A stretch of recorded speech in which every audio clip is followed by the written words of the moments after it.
Hey there, here's another video for you, this time going over the timeline about major military events when the United States was in World War II. There's so many events on here, it would have taken too much time to go over this in class, but I wanted to make sure you were able to match them all with their correct theater, the North African theater, the European theater, and the Pacific theater. So here you go.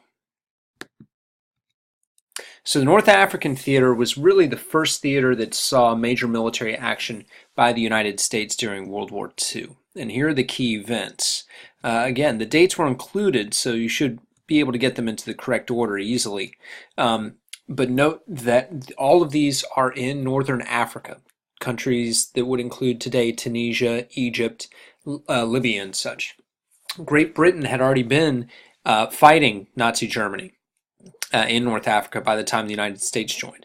But the United States and Britain decided to focus on Northern Africa because there were fewer, the German army was smaller there, but also it gave them a gateway or easier access to Italy, which they decided would be the first main target of their European invasion. So, when that European invasion began, here are the first events that took place. Keep in mind, too, that during this time, the United States and Great Britain were fighting Nazi Germany for control of the Atlantic Ocean, the battle for the Atlantic. That would continue for pretty much the entire war. It had begun even back in the 1930s. Remember, there were several conflicts and run-ins and ships sunk by Nazi submarines in the Atlantic before the United States was officially involved in World War II.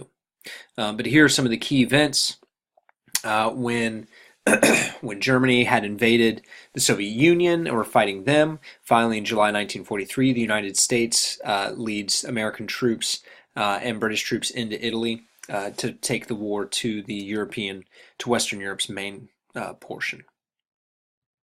And here's part two of the events, beginning with D-Day, June 6, 1944, the largest military operation ever carried out in world history, really. We're talking what would eventually be millions of men and support brought over into Europe, with France being the beachhead for it.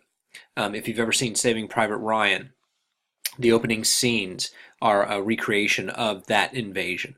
This was followed by several other major battles, most notably the Battle of the Bulge, which was Germany's last major offensive, but they eventually ran out of fuel and had to retreat.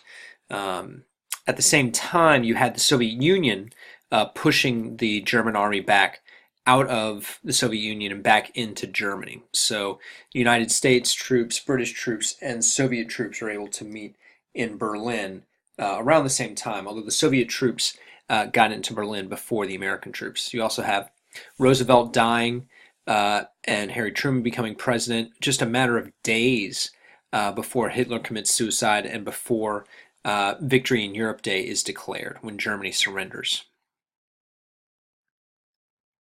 So turning our attention to the Pacific Theater.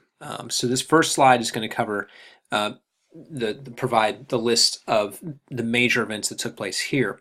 This is everything post Pearl Harbor. So Pearl Harbor was December 7th, 1941, when the Japanese Navy and Air Force launched a surprise attack against Pearl Harbor in Hawaii. At the same time, they were launching surprise attacks against other U.S. positions in the Pacific Ocean, most notably the Philippines, where thousands of American troops are captured and serve out the war in prisoner of war camps. Well, at least those who survived the Bataan Death March to those camps. Later, the Japanese military officials who were in charge of this death march would be prosecuted as war criminals. And here are several other notable battles, many of them taking place over water, things like the Battle of the Coral Sea and the Battle of Midway, the Battle of Leyte Gulf, and some on land, like the Battle of Guadalcanal, which was one of the first major examples of island hopping, where U.S. troops would jump from island to island, working their way slowly and bloodily up to Japan. And here's the second slide of major action in the Pacific theater. Everything from the Battle of Iwo Jima, where the United States finally had taken over, finally claimed a piece of land that had originally belonged to Japan, that they had not seized, and moving on to Okinawa. At the same time, you must keep in mind the development of the atomic bomb. This was something that began early in the war, and it began out of concern that Nazi Germany was developing such a bomb and would use it as soon as they could. So the U.S. program, which was suggested by Albert Einstein and overseen by Einstein, Robert Oppenheimer, some of those well-known scientists in the United States, in the world, really. That project, the Manhattan Project, which was kept completely secret, very few people actually knew about it beyond the scientists working on it, and not even that many government officials knew about it. President Harry Truman didn't even find out about it until he became president. He didn't know about it when he was vice president. But after Roosevelt dies and he becomes president, the opportunity to use it, the decision to use it is made by him, and they dropped 2 bombs on Hiroshima and Nagasaki. The bombs were nicknamed Fat Man and Little Boy.